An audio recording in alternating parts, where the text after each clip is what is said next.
এক ছিল কৃষক। কৃষকের দুই বউ। বড় বউয়ের সামনের দুটো দাঁত ছিল ফোকলা, কিন্তু সে ছিল খুব সরল মনের ও পরিশ্রমী। কৃষক বড় বউয়ের প্রতি তেমন একটা যত্নশীল ছিল না, আর ছোট বউ ছিল খুব সুন্দরী, কিন্তু সে ছিল হিংসুটে আর অলস প্রকৃতির। বড় বউ সংসারের সমস্ত কাজ হাসি মুখে করত, আর ছোট বউয়ের রূপের দেমাগে মাটিতে পাই পড়ত না। সংসারের কোনো কাজ না করে সারাদিন শুয়ে বসে শুধু সাজগোজ করেই সে সময় কাটিয়ে দিত। তবে কৃষক তার সুন্দরী বউকেই বেশি ভালোবাসত। এভাবেই কৃষকের দুই বউ নিয়েই দিন চলছিল। একদিন কৃষক শহরে গিয়েছিল চাষের বীজ কিনতে। সেখান থেকে ফেরার পথে সে ছোট বউয়ের জন্য কিনে আনে রূপচর্চার সামগ্রী ও দামি শাড়ি, আর বড় বউয়ের জন্য একটা কম দামের শাড়ি আর ব্যাগ ভর্তি বাজার। বউ, ছোট বউ, ও ছোট বউ, কই গো, শুনছো? কি? আরে এদিকে একবার এসো না। হ্যাঁ, যাই। এই দেখো, তোমার জন্য শহর থেকে কি কি এনেছি, দেখো। ও মা, তাই? হ্যাঁ গো, এই দেখো, বেনারসি শাড়ি তোমাকে যা সুন্দর মানাবে না, আরও আছে। এই দেখো, সব নামি দামি কোম্পানির সাজুগুজুর জিনিসপত্র, এই সব তোমার। এই, তুমি কি ভালো গো। আর এতে কি আছে? এতে বড় বউয়ের জন্য একটা কম দামি শাড়ি। দাঁড়াও, বড় বউ, বড় বউ, এদিকে শোনো একবার। এই নাও শাড়ি, শহর থেকে এনেছি।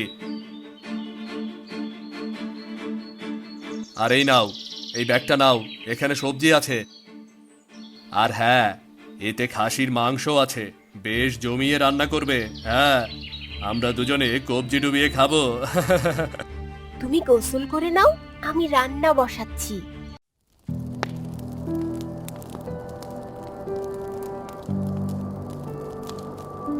বড় বউ,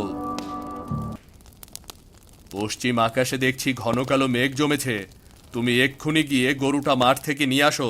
হ্যাঁ হ্যাঁ হ্যাঁ, এখনই যাচ্ছি। কিন্তু মাংসটা তো এখনো রান্না হয়নি, একটু বাকি আছে। ও, হয়নি?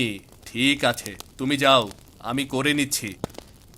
মাংসে নুন, পেঁয়াজ, আদা, রসুন, মশলা সব দেয়া হয়ে গেছে। তুমি শুধু লঙ্কার গুঁড়ো দিয়ে ভালোভাবে কষিয়ে নাও। আচ্ছা, ঠিক আছে।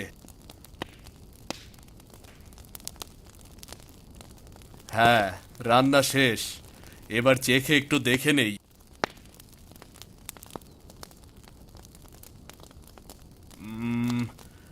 দারুণ হয়েছে, চমৎকার হয়েছে। ছোট বউয়ের খিদে পেয়ে গেছে মনে হয়। আমি ঝট করে গোসলটা করে নেই, তারপর দুজনে বসে জমিয়ে খাবো।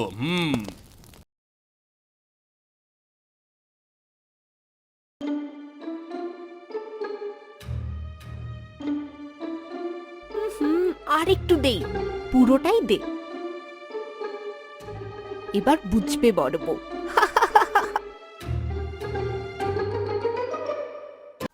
আহ, খাসা দেখতে হয়েছে। মাংসটা দারুণ হবে মনে হয়। ও ছোট বউ, কোথায় গেলে তুমি? তাড়াতাড়ি এসো। এই তো, আসো আসো, আমার পাশে বসো। আজ একসাথে খাবো তো। বসো বসো বসো। না না না, তুমি খাও, আমি পরে খাবো। আহা, পরে কেন? আমার সাথেই তো বসতে পারো তুমি। না গো, তুমি খাও, আমি পরে বসবো। আচ্ছা, ঠিক আছে, তাহলে তুমি অন্তত এক গাল নাও। বলছি পরে খাবো।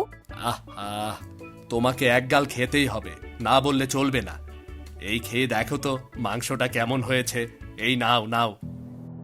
ওরে বাবা রে, মরে গেলাম তো। কি ঝাল মাংসটা!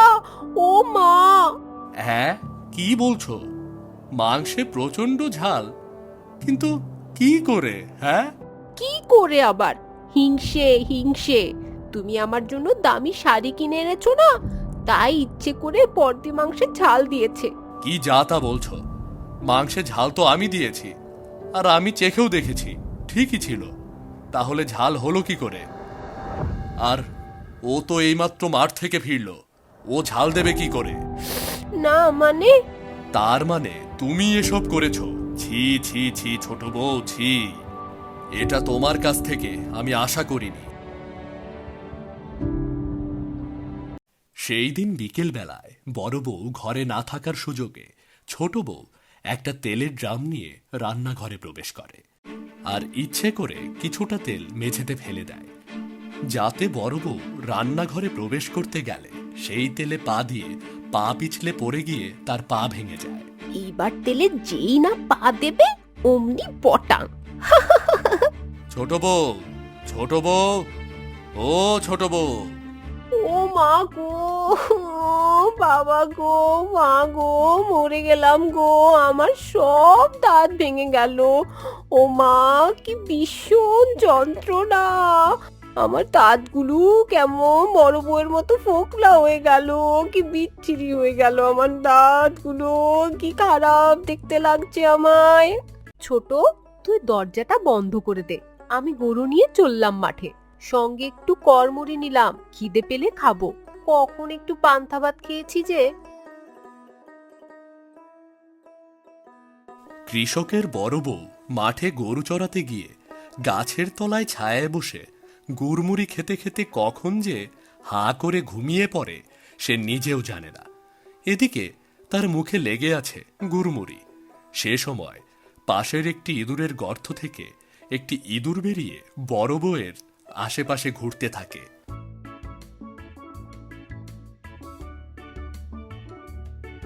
কি সুন্দর, কি সুন্দর একটা মিষ্টি গন্ধ বের হচ্ছে।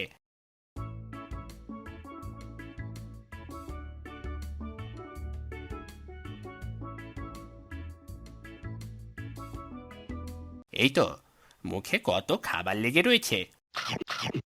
কি সুন্দর খেতে। এমন সুন্দর মিষ্টি খাবার এর আগে কখনো খাইনি। ওমা, এর সামনের দুটো দাঁত ফোকলা কেন? আচ্ছা, ওনার জন্য আমি একটা নতুন খাবারের স্বাদ পেলাম, তাই ওনাকে ধন্যবাদ হিসেবে কোনো উপহার দেওয়া উচিত, তাই না? দুটো দাঁত উপহার হিসেবে তাহলে দিয়েই দেই, কেমন? এই বলে ইঁদুর গর্তে ঢুকে একটা করে দাঁত এনে বড় বউয়ের মুখে বসিয়ে দিল। এইদিকে বড় বউ ঘুমিয়ে থাকায় এই ব্যাপার সে কিছুতেই বুঝতে পারল না। দিদি গো, তোমার মুখে এত সুন্দর দাঁত কি করে হলো গো? তুমি দাঁত কোথায় পেলে?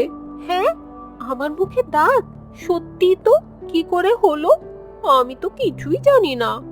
বড় বউয়ের ফোকলা দাঁত নিয়ে আমি ব্যঙ্গ করতাম, এখন আমি নিজেই ফোকলা হয়ে গেলাম। বেশি চালাকি করতে গিয়ে আমার রূপের সব অহংকার চুরমার হয়ে গেল গো।